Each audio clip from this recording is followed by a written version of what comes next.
Écoute, ça donne que drette là, le prochain invité est arrivé. Je suis content de lui parler parce que c'est quelqu'un de la communauté artistique qui roule sa bosse depuis, écoute, probablement une trentaine, si c'est pas une quarantaine d'années. Malheureusement, je ne vais pas livrer son âge, mais vous allez voir que, avec la couleur des cheveux, vous allez voir que il n'y a pas 6 mois plus vieux que moi, là. Il y en a au moins 8 mois plus vieux que moi. Puis c'est drôle parce que j'y parlais cette semaine, on parle à Vincent Bilodeau, entre autres, discussion avec mes parents, avec la saison qui recommence la semaine prochaine, je pense que c'est lundi prochain. Joue le rôle de Jean-Pierre. C'est le papa là, qui joue le rôle de Jean-Pierre avec sa blonde. Ça, c'est l'émission à Radio-Canada avec François Morancy. Là, c'est très bon. Très, très bon. Puis ça nous amène... Bon, sans dire là que y a des similarités avec un gars, une fille, je suis pas d'accord avec ça parce que un gars, une fille, on est dans des petits sketchs, mais tu sais, c'est des petits sketchs de la vie courante, un gars, une fille. Là, on est vraiment dans une histoire avec un fil conducteur qui a quand même, là, tu sais, à chaque épisode, ça va à gauche, pas à droite, mais il y a quand même un fil conducteur dans l'histoire qui est différent d'un gars, une fille. Mais ça amène des sketchs de la vie courante, puis ça nous amène à réfléchir sur où on est rendu dans notre vie. Puis à travers les personnages, dont Jean-Pierre, là, tu sais, puis il y a un des points on va parler dans l'entrevue, parce que j'ai fait des recherches évidemment sur Jean-Pierre et la prochaine saison. Jean-Pierre est comme moi sur un point. Il est dérouté du fait qu'il n'y ait plus de Publisac. Nous autres, d'un point de vue au Lac-Saint-Jean, c'est un point de vue financier parce qu'on trouve ça un peu ridicule, cette histoire-là. Et le personnage de Jean-Pierre en est complètement dérouté de ne plus avoir son Publisac. En tout cas, on a plein d'affaires à jaser et on le reçoit, Vincent Bilodeau, qui est avec nous. Vincent, bon matin. Oui, bonjour. Hey, merci Oui, est-ce que tu m'entends bien? Là? Oui, tout va bien. Parfait. Tout OK, va good. Excellent. Merci d'accepter de parler d'un podcast qui, à la base, quand tu connais pas l'histoire, tu te dis, voyons donc, c'est un gars qui il fait ça dans son fond de roulotte. Oui, écoute, ancien animateur de radio qui servirait de bord assez rapidement, puis qui a décidé de partir un podcast. C'est juste que j'ai rajouté l'image comme ça pour avoir un peu un support supplémentaire en 2024. Écoute, quand on s'est parlé... C'est comme de la radio en couleur, finalement. Oui, exactement. Puis c'est là que je veux commencer l'histoire parce que je suis persuadé que probablement 100% des gens qui nous écoutent ce matin ou qui vont réécouter l'émission en podcast ne savent pas que ce matin, je parle à un ancien animateur de radio. Tu as commencé ta carrière dans les premières années, dans les balbutiements à CKMF à Montréal, qui est maintenant Radio Énergie. Tu as commencé ta carrière à la radio. Je n'ai pas commencé ma carrière à la radio et ma carrière à la radio a duré le temps d'une saison. Je me rappelle même plus en quelle année. Années 80, 83, 4 dans ce coin-là, Bon, peut-être? alors, je dois être dans ce genre-là. Mais comme je suis sorti de l'école de théâtre en 72, Ah ouais! ça faisait Oui! quand même quelques années que je me promenais d'un médium à l'autre. Fait que seulement 1 an de radio, finalement, dans l'histoire. Ah, oui, ben, c'est-à-dire que j'avais commencé avec Mario Lirette, qui était un ami, un chum, enfin, en tout cas. Il était animateur à ce moment-là à CKMF. Et je l'avais accompagné dans quelques, tu sais, en duo avec lui une couple de fois. Puis finalement, ben, ils m'ont engagé pour une saison. Mais j'étais trop occupé. J'avais trop d'affaires. Je peux pas. Tu sais, la radio, Okay. c'est prenant. Hein? Alors voilà. Écoute, des fois, le non-dit parle beaucoup et ta phrase que tu viens de nous dire vient de nous donner une demi-heure de podcast non-dit qu'on comprend par... En tout cas, là, tu sais, parce qu'on a reçu Mario la semaine passée où je pensais faire 15-20 minutes avec. Ah, Puis ben il m'a non. parlé pendant 1 heure. Minimum, ça. Écoute, t'es chanceux, il aurait pu parler plus longtemps que ça. Mais il est drôle. Hey, Oui, je veux parler de la prochaine saison. Je pense que ça commence lundi officiellement là, sur les ondes de Radcan. 7h30. 7h30, discussion avec mes parents. 9h30, ouais.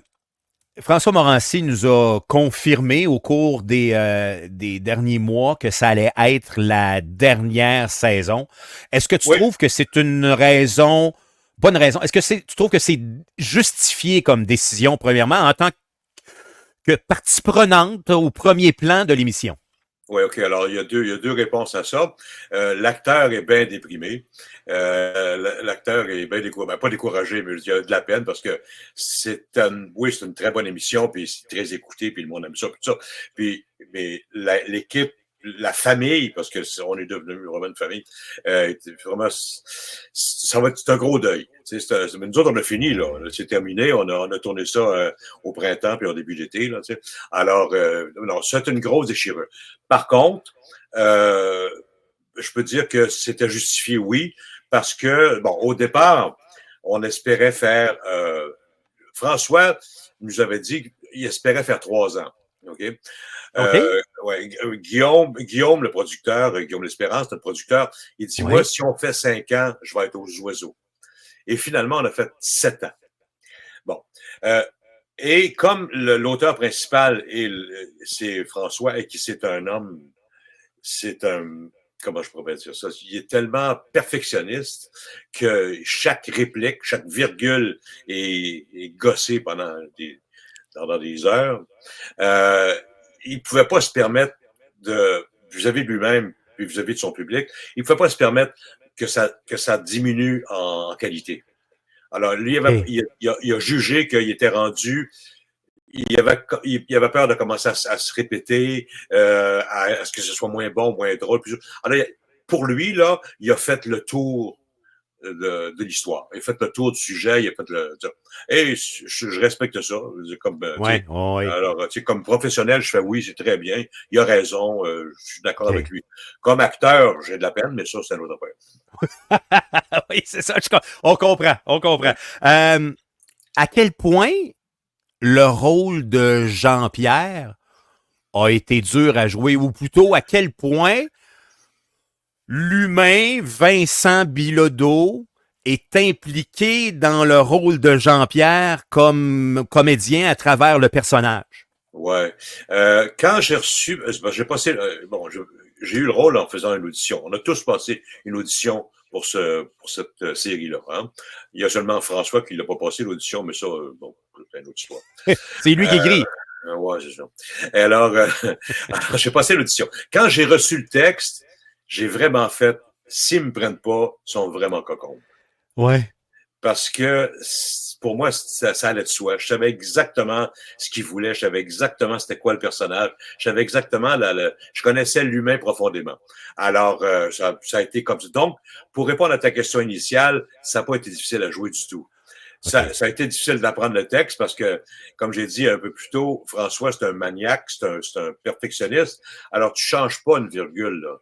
Tu l'interprètes comme tu veux, ça c'est sûr. Mais je veux dire, le texte, là, il est écrit, puis il a été réécrit et réécrit et réécrit. Alors, niaise pas avec l'époque, tu le dis tel qu'il a fait. Ça a été... ça a été... Parce que des fois, on peut... Quand on a l'idée générale, on peut tout à coup modifier la réplique ou tu sais, oups, mais avec lui, c'était pas vraiment possible. Alors, ça a été difficile. Mais pour ce qui est de le jouer, ça a été facile, c'était un bonheur, un plaisir. On parle, entre autres, dans les choses qu'on va apprendre cette année. Je le disais tantôt, Jean-Pierre qui est bien déçu, qui est bouleversé du fait qu'il n'y ait plus de Publisac. Comment Jean-Pierre a vécu ça dans l'émission qu'on va voir dans les prochains jours, là? Parle-moi donc de ce bouleversement-là, là. Oh, ça a été épouvantable. C'était un deuil pour Jean-Pierre. C'est la moitié de sa vie qui s'en va, là. Ah ouais, le Publisac, c'est quoi? Ça fait partie de lui. Ça fait partie de son ADN. Là, non, c'est une profonde dépression. Il s'en remettra pas, d'ailleurs. Ah oui, il s'en remettra pas. C'est pour ça que la série se termine. Peut-être un peu pour ça, oui. À quel point les gens, parce qu'évidemment, on s'attache au personnage, mais tu sais, quand tu regardes, je sais pas, je prends n'importe quoi un exemple. Mettons, tu prends... mettons Mike Ward, comme comédien qui fait des podcasts avec sous-écoute, tu sais. Je veux dire, quand tu rencontres Mike Ward chez Maxi qui est en train de mettre des bananes dans son papier, dans son panier, Ouais. ben, tu lui parles de ce qu'il fait, mais tu t'associes pas nécessairement. On se voit pas dans Mike Ward qui est en train de ramasser. On est fait comme, hey man, c'est cool, merci, j'ai entendu tel podcast avec Yvon Deschamps, man, t'étais sa coche au bout, puis tout Ouais, ouais, ça. ouais, ouais, ouais. Mais dans le cas de Jean-Pierre et de Vincent à travers ça, les gens s'associent à un personnage comme ça. Les gens d'une certaine génération, euh, dans la soixantaine en montant, fait comme oh, merci, merci, je me suis vu en toi. Comment les gens interagissent avec toi dans ce rôle-là de Jean-Pierre quand il te voit chez Maxi versus un autre rôle que tu as fait il y a 10 ans? Les réactions sont différentes de celles que j'avais quand je faisais le policier dans les Bougons. Ça, c'est Ouais. sûr. Alors, pour répondre à ta question en général, les personnages de cette série-là sont tellement vrais, sont tellement profondément humains. Euh, la, le regard de François sur sa famille, sur ses parents et sur les gens en général est d'une acuité terrible. Alors, les gens se reconnaissent.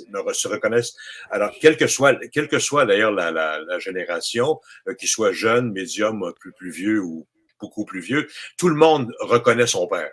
Moi, écoute, les gens que je rencontre, là, où ils se reconnaissent eux-mêmes, la majorité reconnaissent leur père. Ah, mon père, il était comme ça. Mon père, il est comme ça. Mon père, je me souviens, mon père. Et ça, quelle que soit la couleur de la peau, et quelles que soient les origines, et quel que soit le milieu social, quel qu'il soit. C'est vraiment général. Son écriture est tellement pertinente que tout le monde a vu son père. Écoute, il me raconte, puis il dit, ah, mon père, ce que vous avez dit hier dans l'émission, là, mon père, c'est exactement ça. C'est lui, vous êtes mon père. Alors, je ne suis pas le père de tout le monde, quand même. Mes frères et sœurs aussi reconnaissent mon père. Et moi, j'ai souvent pensé à mon père. Ah, ben oui, effectivement. D'ailleurs, un des patois de Jean-Pierre, qui est baptême, tu sais, quand ça va pas bien, il est baptême. Baptême, oui. Ouais, baptême. Ben, mon père, c'était ça, son patois, pour vrai. Ah oui. Ah oui. Alors, écoute, les premières fois que j'ai dit baptême, j'ai pensé à mon père. Et mes cousines, mes frères, mes sœurs, ils ont tout vu tout de suite. Ils ont fait, quand tu dis baptême, c'est tellement Maurice. Ben, Maurice, c'est mon père. Donc, j'en comprends que quand les gens vous abordent depuis les dernières années, il y a beaucoup d'un sentiment un sentiment j'allais dire, j'oublie mon mot, pas compatibilité, mais il y a, une reconnaissance. Il y a une synergie, reconnaissance. Une reconnaissance, oui, tout à fait. Oui, il s'identifie. Il y a une identification certaine, mais j'ai joué beaucoup je ne sais pas si c'est un hasard, mais j'ai joué beaucoup de rôles comme ça. Quand je faisais La Petite Patrie, par exemple, j'étais peut-être un peu trop jeune pour l'avoir vu, ça. Patrie, non, ça me dit rien. Ça, ben non, parce que t'écoutes pas les bons postes. Ça a passé en reprise, je sais plus combien de fois. Alors, mais les gens se reconnaissaient dans cette histoire-là parce que c'était aussi une histoire de famille, c'était aussi une chronique. Il y a beaucoup de similarités d'ailleurs entre La Petite Patrie et les discussions avec mes parents. À l'époque aussi, j'avais fait l'émission Dominique. Ah ouais, là, ça nous ramène en 82, 80... Non, de 77 à 80. 77 à 80. Ouais. Alors, La Petite Patrie, c'est de 74 à 76. Et puis... Je suis né en 76. Je suis né en 76, quand voilà, même. Ça. Alors, peut-être que tu l'as entendu si tes parents écoutaient Radio-Canada à cette époque-là, puis que ça t'a marqué profondément sans que tu le saches. Mais Dominique, Dominique, je me souviens d'avoir écouté un petit peu. Oui, ça, je m'en souviens. Bon, ben alors, Dominique, c'est de 77 à 80. Ça n'a pas passé en reprise tellement. Ça a passé peut-être une fois ou deux. Ça n'a pas été, malheureusement, parce que c'est une très bonne émission. D'ailleurs, à l'époque, on avait des codes d'écoute incroyables. Mais La Petite Patrie, elle, ça a passé en reprise plusieurs fois. Donc, pour faire résumer ma pensée là-dessus, c'est que ces rôles-là étaient des rôles de famille, étaient des rôles où les gens se reconnaissaient. Alors souvent, les gens m'abordaient dans la rue en disant « Ah, vous êtes comme mon frère, vous êtes comme mon fils, vous êtes comme quand je faisais le fils. » Puis là, ben, ils me reconnaissent comme leur père. Ouais, le mot que je cherchais dans ma tête, c'était complicité. Donc les gens vous abordent avec une plus grande complicité. Absolument, oui.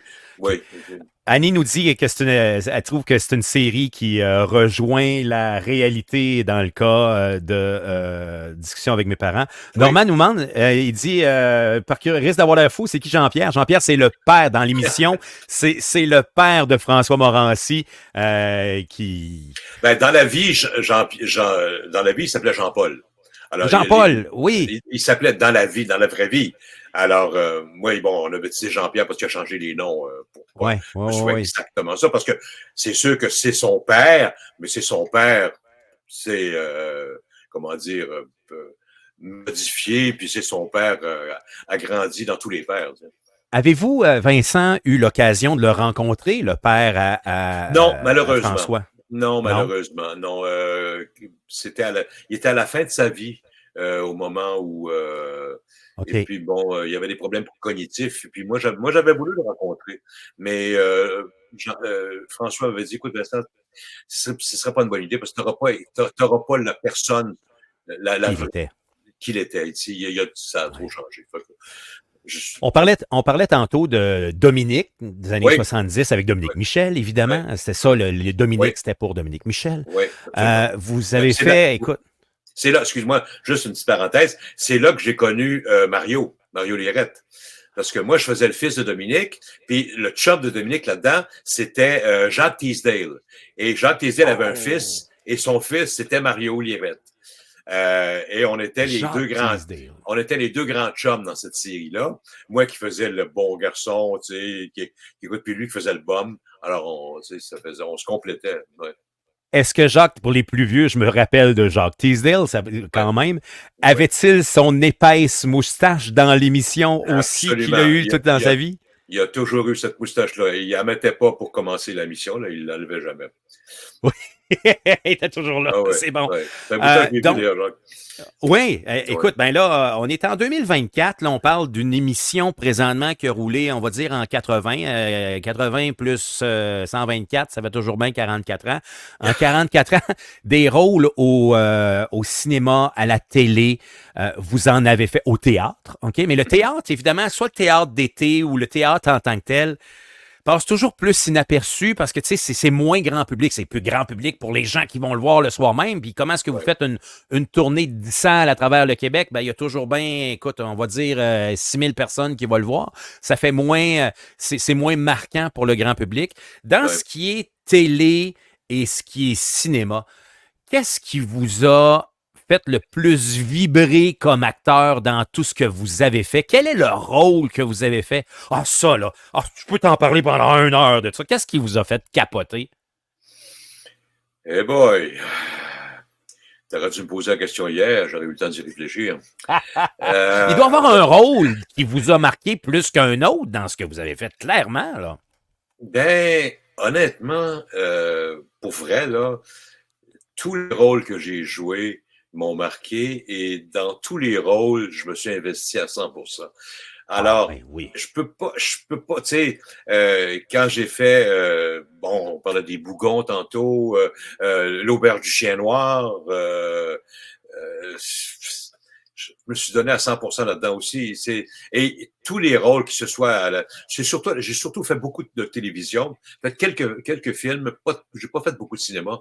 J'ai fait surtout de la télévision et du théâtre. Le théâtre, j'en ai fait qui m'ont marqué, ou par exemple 12 hommes en colère. 12 hommes en colère qu'on a fait, on a joué pendant presque 10 ans. Oui. C'est des rôles très, très, très marquants même. C'est un exemple. J'ai fait probablement 80 pièces de théâtre. Bon. Mais cette Euh, pièce-là, 12 hommes en colère, fait quand même partie des pièces au Québec. Tu sais, on comprend, tu dis le mot théâtre, puis là, ben, 100% des gens, tu sais, si tu poses la question, puis il y a un petit questionnaire, nomme-moi une pièce de théâtre. Ben là, 100% des gens vont marquer Brou, OK? Mais en deuxième, là, 12 hommes en colère, là, moi, si tu me poses la question, c'est quoi 12 hommes en colère? Ben, pièce de théâtre. Tu sais, c'est quand même quelque chose qui a marqué le ouais. Québec, 12 hommes en colère, là. Oui, oui, puis ben, on a marqué le Québec pour plusieurs raisons. On l'a joué d'abord en théâtre d'été. Ensuite de ça, on a fait une tournée. On l'a rejoué à Montréal pendant un certain temps. On a refait une tournée. En fait, je pense qu'on a fait 4 tournées avec cette pièce-là. Alors, Ouais. non, il y a beaucoup de monde qui l'ont vu. Oui, oui, oui, Ouais, oui. Fait qu'on comprend l'investissement dans ouais. chacun des rôles.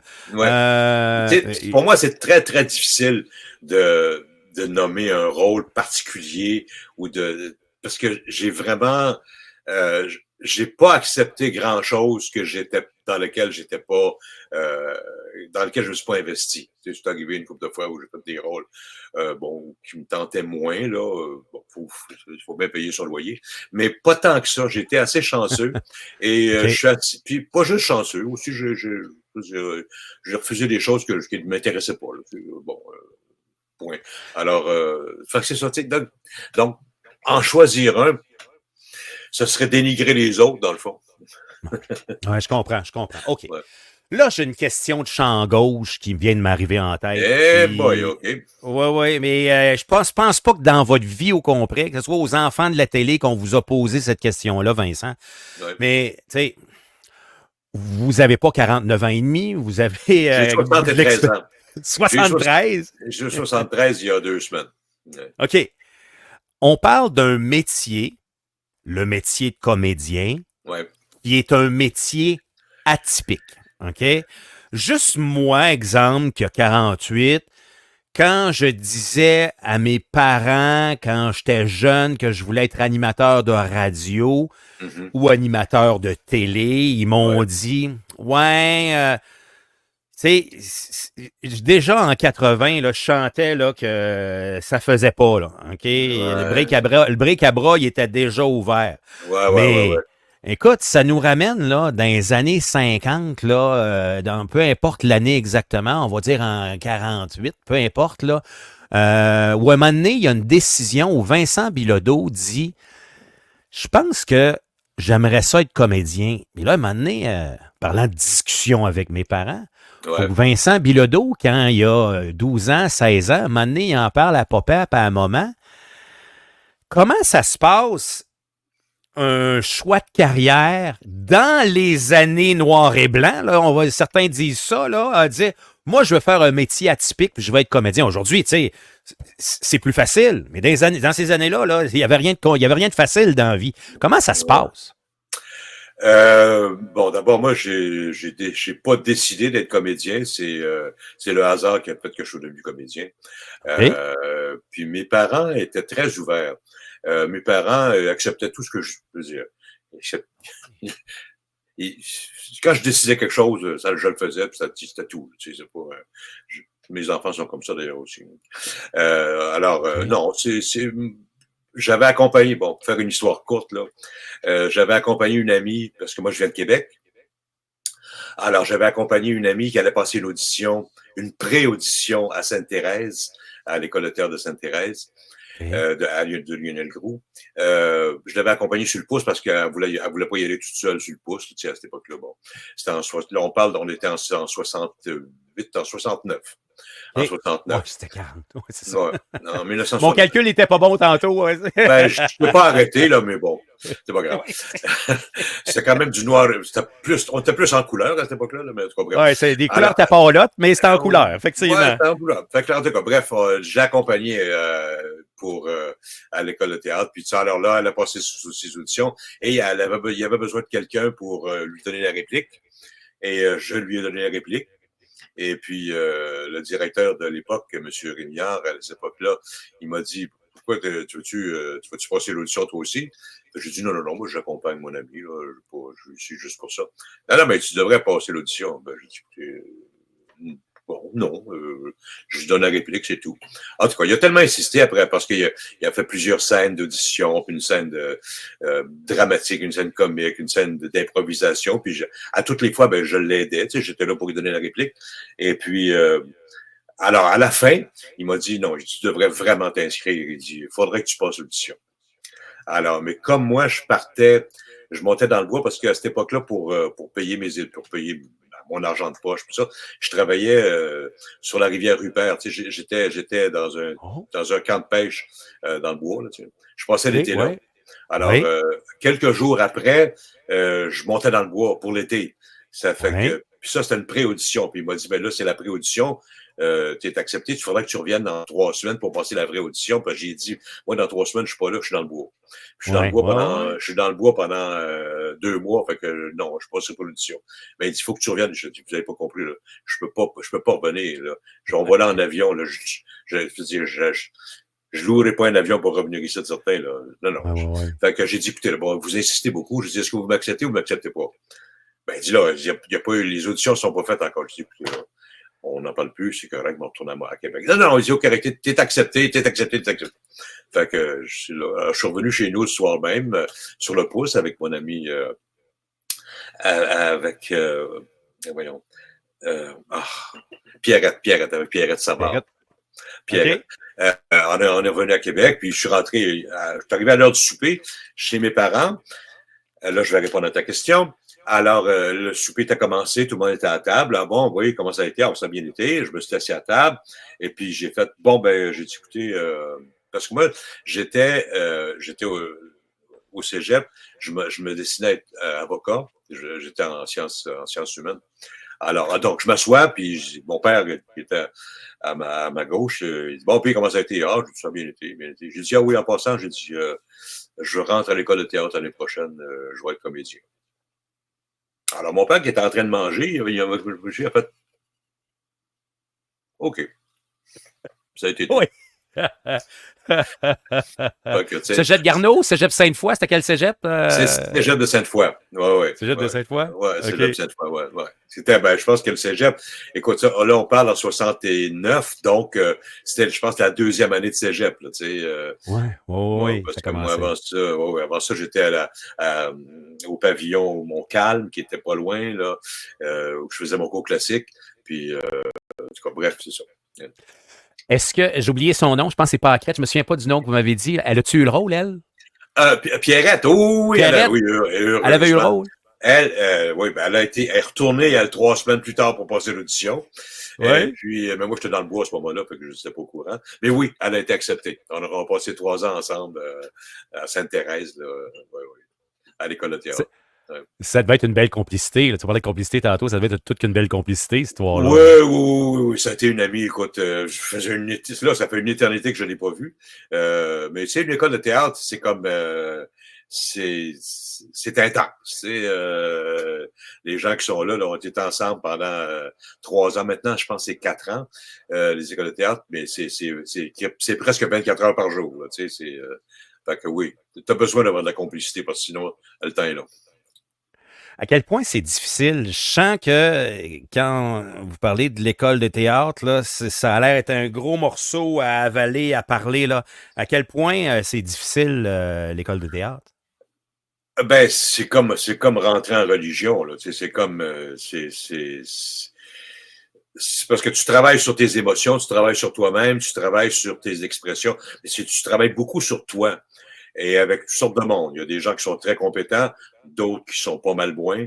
Alors, il y a toutes sortes de choses qui se passent dans une école de théâtre. Tu sais, le retour sur soi-même, c'est presque, tu peux comparer ça peut-être presque à une thérapie. Tu Une sais. retraite fermée avec des moines. Oui, puis il y a des moines tu sais, qui sont moins bons que d'autres, là, tu sais. Alors, parce que tu sais, tu peux toucher des choses très, très, très intimes, très profondes chez quelqu'un. Puis moi, j'ai vu des gens faire des dépressions, faire tu sais, Ah oui. aller très, très, très mal. Là, tu sais. Bon, alors c'est fragile, c'est très délicat comme, comme matière, parce que c'est l'âme, tu sais, c'est tes émotions, c'est toi. Fait que, ouais, c'est ça. C'est pas facile. Je peux pas dire que c'est. Oui, j'ai des très bons souvenirs de l'école de théâtre, mais ça a été une période difficile, à mon avis. Il y a beaucoup d'appelés, il y a beaucoup de gens qui veulent se rendre, mais en même temps, il y a très peu d'élus. Là. Tu sais, c'est un cercle relativement fermé, là, cette histoire-là. Il y a beaucoup de monde qui se présente dans les auditions. Peu sont acceptés. Et dans ceux qui sont acceptés, c'est pas tout le monde qui finit les 3 ou 4 ans d'école de théâtre. Et même Ouais. ceux qui finissent tout ça, c'est pas tout le monde qui réussit à travailler. T'sais, alors oui, Mhm. l'entonnoir se rétrécit de plus en plus. T'sais. Par contre, au niveau de la carrière, là, si on veut, si tu veux faire une carrière là-dedans, il y a des gens qui commencent très rapidement, qui sont paf, ça part tout de suite en fou. Ouais.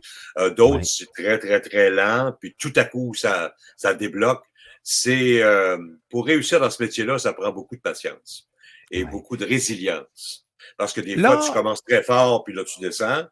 Tu sais, moi, j'ai eu une carrière très en dents de scie. Tu sais, OK. en haut, en bas, en haut, en bas, pas mal continuellement, ouais. Ouais, ouais. Là, on se ramène aujourd'hui en 2024, en ce 5 septembre 2024. La Ouais, saison, comme on disait, elle est terminée de tourner. ouais. Comment ça se passe pour un comédien qui vient de passer 7 ans puis qui a probablement dit non à une coupe de projets à gauche et à droite parce que, écoute, c'est accaparant cette affaire-là. Ouais. Cette saison de l'émission Discussion avec mes parents. Là, tu sais, on parlait de haut puis de bas. Là. Je dis pas que vous êtes d'un bas, c'est pas ça que je dis, mais je dis à quelque part, Ben, là, précédemment, on est. ça pourrait en être un. Là, pour l'instant, Ouais, j'ai des offres au théâtre là, pour l'été prochain. Alors, je vais regarder ça. Là, je lis le texte. C'est peut-être plus pour de la mise en scène. Là. Oui, en tout cas, bref, j'en étude là-dessus. Mais pour ce qui est du ouais, reste, en ce moment, il n'y a rien. Effectivement, j'ai refusé des choses parce que c'était en conflit d'horaire.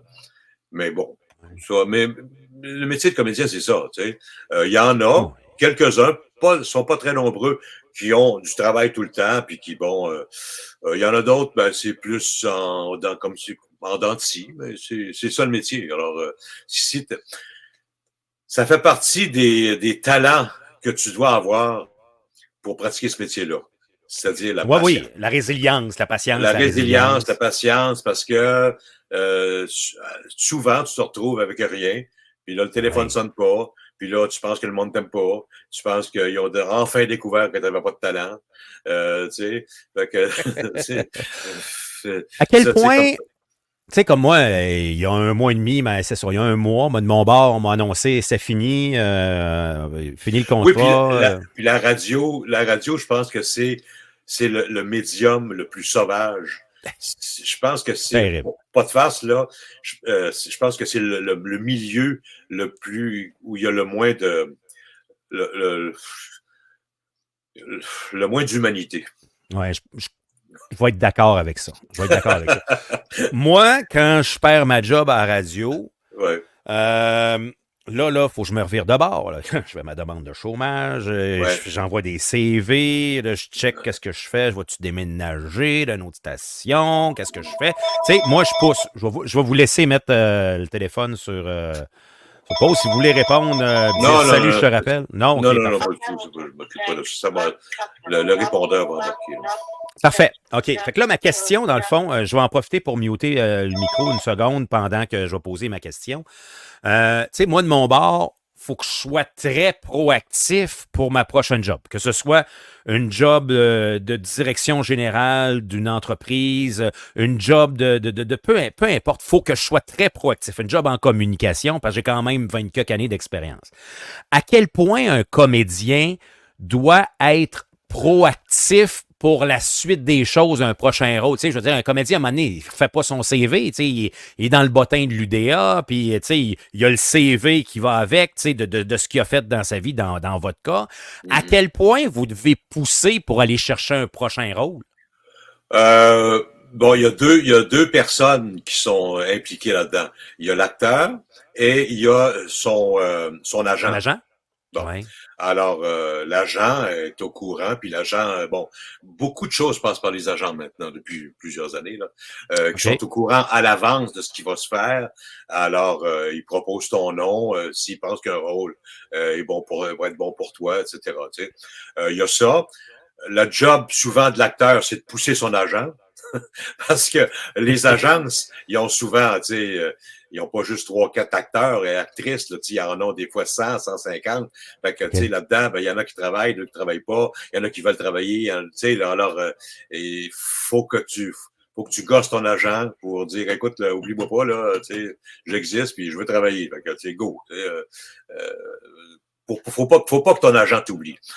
Tu as aussi tout un réseau, tu connais bien du monde, tu connais des producteurs, tu connais des metteurs en scène, tu connais des réalisateurs, et tu peux les appeler, communiquer avec eux autres, dire écoute, je suis libre, si tu as quelque chose, vas-y. Tu sais, un acteur qui m'avait beaucoup impressionné pour ça, là, dans ce genre-là, il y a plusieurs Ouais. années. C'est Raymond Bouchard. Raymond, à l'époque, puis c'était une vedette, tu sais, il travaillait, était connu partout, tout ça. Il dit, moi, il dit, quand je n'ai pas de travail, il dit, je pogne le téléphone, puis j'appelle tout le monde que je connais. Ouais. Mais j'ai aucun, il y a pas de, faut pas avoir de respect humain, faut pas avoir de fausse humilité ou de fausse, tu sais, c'est comme, écoute, j'ai besoin de travailler, j'ai pas de travail en ce moment, puis bon, si t'as quelque chose, tu sais. Et souvent, les gens font, oh mon Dieu, oh, tu serais libre, oh, ben, aïe, aïe, tu sais, youpi, tu sais, parce que, Ouais. tu sais, il y a bien du monde qui sont, qui sont sur le marché du travail, puis qui espèrent travailler, fait que, ouais, ouais. C'est Fait combien de que, temps un tournage? Là, je ramène ça pendant juste un peu pendant que vous étiez encore ouais. avec la gang Radcan puis François. C'est combien de temps tourner une série comme ça? 2 semaines, un mois? C'est quoi? C'est combien de temps? Bon, nous autres, c'est 13 épisodes. OK, on a 13 épisodes d'une demi-heure. C'est 2 mois. OK. C'est 2 mois de tournage. Ben, 2 mois de tournage, mais c'est 3 mois de travail parce qu'on reçoit les textes un mois et demi avant le début du tournage. Et dépendant des comédiens, dépendant des personnages, tu sais, comme Marie-Ginette, qui faisait ma femme, et moi, on était là mur à mur. Surtout les premières années, ça a diminué un peu au fil des années, puis ça a remonté vers la fin, là. Mais on était là tout le temps. Fait que, tu sais, beaucoup de textes, c'est ça, là. Ça, c'est de l'ouvrage. Donc, c'est facilement un mois et demi d'apprentissage de texte, puis tout ça, parce que c'est le genre de série. Il y a des séries dans lesquelles tu peux avoir des hésitations, tu peux, tu sais, mais une série comique, là, ben, comique, une série fantaisiste, il y a un timing qui est très, très, très important. Tu peux pas te permettre d'hésiter sur un mot. Tu sais. Le timing de la phrase est très important pour avoir l'effet voulu. Et puis aussi pour quelque chose de très, très vrai, de très, très comment je pourrais vous dire? Parce que c'est un mélange, sa série de discussion avec mes parents, c'est un mélange de réalisme, de choses très, très, très vraies, très, très quotidiennes, avec de l'humour qui, lui, est très, très, très technique. Alors, OK. faut réussir parce que bon, en humour, les mots sont importants, le rythme est très important. Alors, il faut posséder le texte à l'envers, à l'endroit, tu sais, bon. Et pour qu'après, quand le réalisateur te dirige, dit, bon, tu t'en vas ça, tu t'en vas là, si tu fais ça, tu prends la tasse, tu te retournes, tu te reviens, tu marches en arrière, il faut que tout soit synchrone pour pas perdre, parce que ça va vite. Alors, c'est beaucoup de travail, de préparation. Quand tu t'es assez bien préparé, ben là, tu arrives sur le plateau, puis là, tout ce que tu as à faire, c'est de te concentrer, puis livrer la marchandise. Alors, c'est à peu près, je dirais, là, c'est ça, à peu près 3 mois et demi de travail. OK. Ouais. Parce que le par cœur, à travers ça, écoute, moi personnellement, j'ai jamais été bon à l'école parce que j'ai toujours eu de la misère avec le par cœur puis apprendre c'était compliqué. Il devait avoir un TDA à travers ça, je n'ai jamais diagnostiqué. Mais le par cœur, c'est une grosse partie de la job dans toute l'histoire, là. C'est une très grosse partie de la job. Quand tu es plus jeune, je sais pas, tu sais, moi, quand j'étais jeune, tu sais, bon, les gens te croisent dans la rue et disent, ah, bon, comment vous faites pour apprendre tout ça? Puis, ça, ben, on l'apprend. Mais plus tu vieillis, plus c'est long, plus c'est difficile. Là, moi, je comprends. Quand le monde dit comment vous faites pour apprendre ça, je fais on travaille fort. Le métier, as-tu évolué? En terminant, pas mal de dernières questions. Le métier, as-tu évolué de ce qu'un comédien faisait en 83 puis que ce qu'un comédien fait en 2023-2024? Boy. Une drôle de question. Oui, Ça drôle de question, évolue. mais c'est parce que, dans le fond, ce que je veux dire par là, c'est sûr que pour apprendre les textes, c'est tel que tel, tu sais, mais au Ouais. niveau des plateaux de tournage, au niveau de l'équipe, Ouais. tu OK. Là, sais, ça doit changer, là, tu je sais. comprends ta question. À l'époque, c'était beaucoup plus lent. On avait beaucoup plus de temps. Euh, les, les diffuseurs étaient les producteurs aussi. Tu sais. TVA produisait, Radio-Canada produisait. Maintenant, ils ne produisent plus. C'est des Ouais. productions privées. Et alors là, chaque minute compte. Tu sais. Ce que, par exemple, finalement, c'est une très bonne question. Quand je faisais la Je, petite patrie, je le savais. quand je faisais la petite patrie, OK, c'était une demi-heure. Bon, on en faisait 39, là, comparé à 13, mais peu importe, on tournait toute l'année. On avait 3 jours de répétition puis une journée de tournage pour une demi-heure. OK. Alors, bon, c'était pas des journées complètes de répétition. On avait 3-4 heures de répétition. En la première répétition, mettons le lundi, on arrivait, c'était la lecture. Le mardi, c'était la mise en place. Et le mercredi, c'était l'enchaînement. Et le jeudi, c'était l'enregistrement. Oui. Maintenant, c'est pas comme ça. Maintenant, c'est toute la même journée. Et puis, je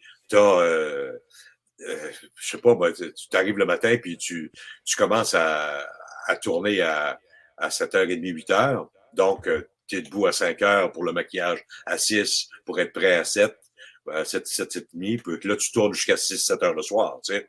Et là, tu peux avoir 13 pages de texte à apprendre dans la même journée. Tu sais, c'est beaucoup plus serré maintenant au niveau du temps. Ça va. OK. Ouais. C'est le temps c'est le temps du temps qui a changé dans le métier. Beaucoup, OK. à cause de l'argent. Parce que là, chaque minute coûte tellement cher que là, c'est la fin du monde. Tu sais, tu peux pas perdre. Tu sais, si tu as tant de scènes à tourner dans une journée, même si en regardant le texte, tu fais, c'est ben trop, ben, il faut que tu les fasses. Bon. Puis encore, nous autres, c'était pas si pire parce que on avait un producteur très relax. Puis tu sais, c'est des journées serrées, mais on n'avait jamais de pression. Tu sais, on n'avait jamais de hey, j'ai fait chez vous, là. Des fois, là, ça arrivait, là, mais bien rare, bien rare. C'était des conditions plutôt relaxes. Ouais. Vous dites qu'il y a un producteur relax, mais ça doit arriver des fois, tu reçois un texte, comme là, mettons, là, on va dire, vous avez plus de job d'une certaine façon, là, vous êtes entre deux contrats, vous recevez un contrat, tu regardes ça, puis tu fais comme, c'est lui qui est réalisateur, puis probablement que ça vous tente pas de prendre la job juste parce que vous savez que c'est lui qui est réalisateur en arrière. Ça doit arriver, ça? Non, c'est pas. C'est-tu arrivé? Non. Non? C'est parce que non, le problème, l'affaire, c'est que souvent, c'est par affinité. Hein. Si tu reçois un offre, c'est parce il sait que tu vas aimer ça. Tu as eu une bonne relation. T'sais. Quelqu'un avec qui tu n'as pas eu une bonne relation, il va pas t'envoyer un texte pour tu comprends-tu? C'est pas. Okay. Bon, ça m'est arrivé au théâtre d'avoir des conflits avec des metteurs en scène. Ça, oui, mais ça, de toute façon, tu ne travailles pas avec ce monde-là. T'sais, eux veulent pas travailler avec toi, puis toi, tu ne veux pas travailler avec eux autres. C'est clair. C'est bon. Pas grave. Vincent Bilodeau, merci de nous avoir parlé ce matin. C'était beau. On a fait un petit tour de parcours. C'était très agréable. Merci de vous être ouvert avec nous aujourd'hui. Plaisir. Merci. Bonne journée. Bye. Au revoir. Vincent Bilodeau, que vous allez pouvoir revoir à partir de lundi dans la dernière saison de Discussion avec mes